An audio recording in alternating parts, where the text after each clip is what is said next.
আসসালামু আলাইকুম।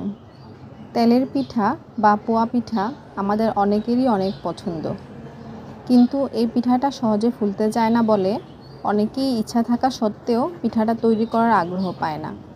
তাই আজকে আপনাদের দেখাবো খুবই সহজ উপায়ে কোনো রকম বেকিং পাউডার অথবা বেকিং সোডা ছাড়া একদম ফুলকো তেলের পিঠার রেসিপি। এর জন্য আমি নিয়েছি মেশিনে ভাঙানো ফ্রোজেন চালের গুঁড়ি 2 কাপ এবং ময়দা নিয়েছি 2 কাপ। সামান্য একটু লবণ দিয়ে আগে এই মিক্সচারটা ভালো করে মাখিয়ে নেব। এখন দিয়ে দিব কুসুম গরম পানি 1 কাপ।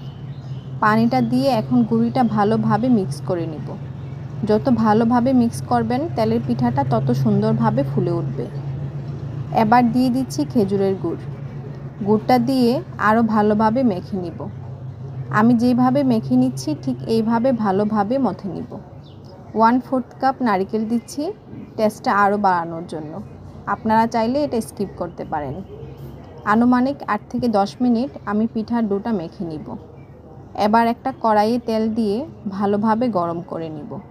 পিঠাটা দেওয়ার আগে চুলার হিটটা মাঝারি আঁচে করে দিব। এবার দিয়ে দিব 1 চামচ পিঠার ডো। 30 সেকেন্ডের মতো অপেক্ষা করে দেখবেন কি সুন্দর পিঠাটা ফুলে উঠবে। চোখের শান্তি।